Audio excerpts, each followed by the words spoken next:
Assalamualaikum warahmatullahi wabarakatuh. Kenalkan, nama saya Ananisa Bella. Saya dari Prodi PGSD Universitas Buana Perjuangan Karawang. Di sini saya akan menjelaskan mengenai globalisasi di sekitar kita yang terdapat pada tema 4 subtema 1 pembelajaran 1. Pengertian globalisasi. Globalisasi menurut bahasa adalah global dan sasi, di mana global artinya mendunia dan sasi adalah proses. Jadi pengertian globalisasi menurut bahasa adalah proses untuk mendunia.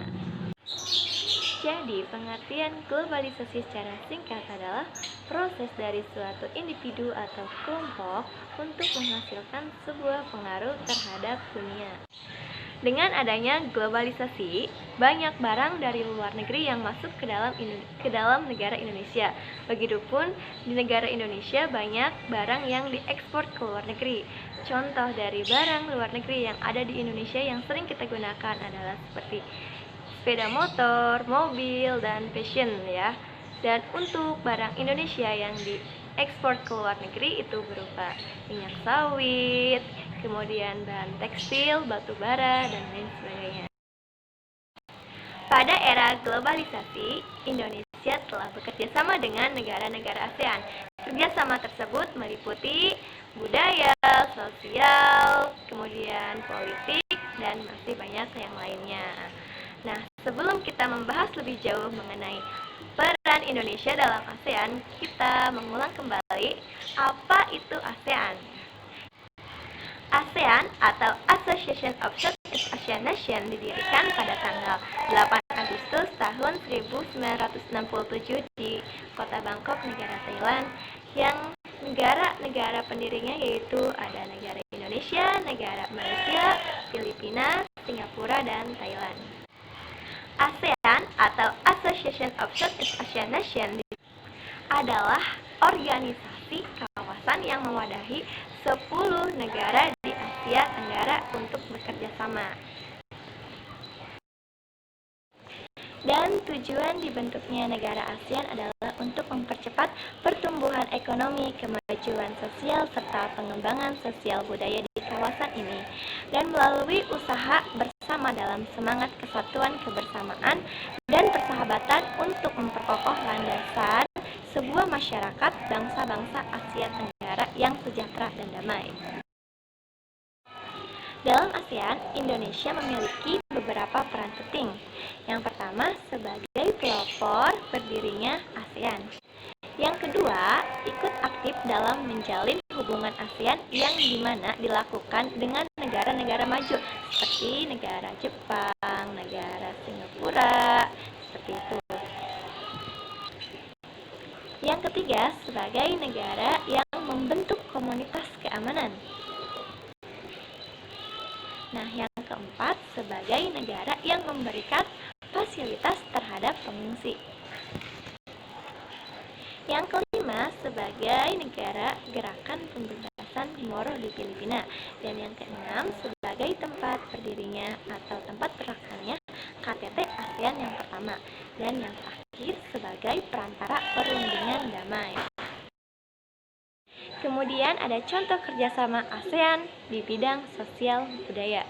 Dan pertama kita membahas dulu tentang di bidang sosial ya. Jadi di sini adalah kerjasama Indonesia dengan ASEAN di bidang sosial. Yang pertama ada mengembangkan kesejahteraan masyarakat ASEAN dengan cara menerapkan upah minimal kepada pekerja dan perluasan lapangan pekerjaan di Asia Tenggara.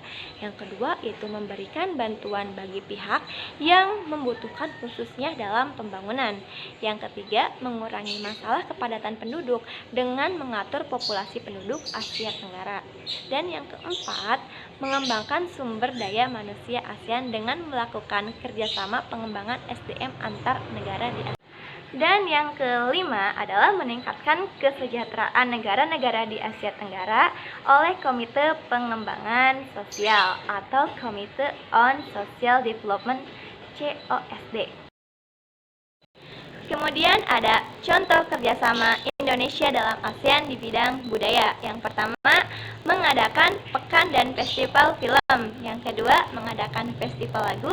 Dan yang ketiga, mengadakan festival seni. Peranan energi listrik pada kehidupan di era globalisasi. Energi listrik merupakan energi yang membantu kehidupan manusia dalam melakukan kegiatan sehari-hari. Di Indonesia terdapat beberapa pembangkit tenaga listrik. Yang pertama ada pembangkit listrik tenaga air, kemudian pembangkit listrik tenaga uap, dan pembangkit listrik tenaga panas. Pembangkit listrik tenaga air atau PLTA adalah pembangkit listrik yang mengandalkan kinetik dari air untuk menghasilkan listrik. Aliran air menggerakkan turbin lalu menggerakkan generator penghasil listrik. PLTA menggunakan aliran air dari sungai dengan debit atau jumlah air supaya air terus mengalir sepanjang tahun. PLTU atau pembangkit listrik tenaga uap adalah pembangkit listrik yang mengandalkan energi uap untuk menghasilkan listrik. Pembangkit listrik jenis ini adalah generator yang berporos pada turbin dan digerakkan oleh tenaga kinetik uap. Pembangkit ini menggunakan berbagai macam bahan bakar, terutama batu bara dan minyak bakar. Salah satu PLTU terbesar adalah PLTU Paiton di Probolinggo, Jawa Timur. Pembangkit listrik tenaga panas bumi atau PLTP merupakan pembangkit listrik yang menggunakan energi panas uap alami untuk menggerakkan turbin. Nah, kemudian uap yang telah dikumpulkan kemudian dibersihkan dari partikel berat seperti sodium, kalsium, dan lain-lain. Setelah itu, uap dimasukkan ke dalam turbin dan menggerakkan turbin yang terhubung ke generator. Eksplanasi adalah teks yang memberikan penjelasan secara rinci tentang suatu hal. Sebuah teks eksplanasi berisi tentang proses kejadian alam, fenomena sosial, bidang ilmu pengetahuan, dan hal-hal yang biasanya terjadi dalam kehidupan sehari-hari. Ciri-ciri teks eksplanasi yang pertama adalah berisikan peristiwa yang nyata atau fakta. Jadi semua peristiwanya itu terjadi secara nyata dan tidak mengada-ada. Yang kedua, membahas informasi mengenai ilmu pengetahuan. Jadi setiap teks eksplanasi di dalamnya terdapat ilmu pengetahuan yang ada manfaatnya untuk kita pelajari. Dan yang ketiga adalah menerangkan suatu informasi yang penting dan harus kita ketahui. Dan yang keempat adalah bahasa yang digunakan dalam teks eksplanasi merupakan bahasa yang baku, bukan merupakan sebuah bahasa percakapan, sehingga beberapa istilah ilmiah sering ada di dalam teks eksplanasi tersebut. Teks eksplanasi adalah teks yang memberikan penjelasan secara rinci tentang suatu hal. Sebuah teks eksplanasi berisi tentang proses kejadian alam, fenomena sosial, bidang ilmu pengetahuan, dan hal-hal yang biasanya terjadi dalam kehidupan sehari-hari. Ciri-ciri teks eksplanasi yang pertama adalah berisikan peristiwa yang nyata atau fakta. Jadi semua peristiwanya itu terjadi secara nyata dan tidak mengada-ada. Yang kedua, membahas informasi mengenai ilmu pengetahuan. Jadi, setiap teks eksplanasi di dalamnya terdapat ilmu pengetahuan yang ada manfaatnya untuk kita pelajari. Dan yang ketiga adalah menerangkan suatu informasi yang penting dan harus kita ketahui. Dan yang keempat adalah bahasa yang digunakan dalam teks eksplanasi merupakan bahasa yang baku, bukan merupakan sebuah bahasa percakapan, sehingga beberapa istilah ilmiah sering ada di dalam teks eksplanasi tersebut.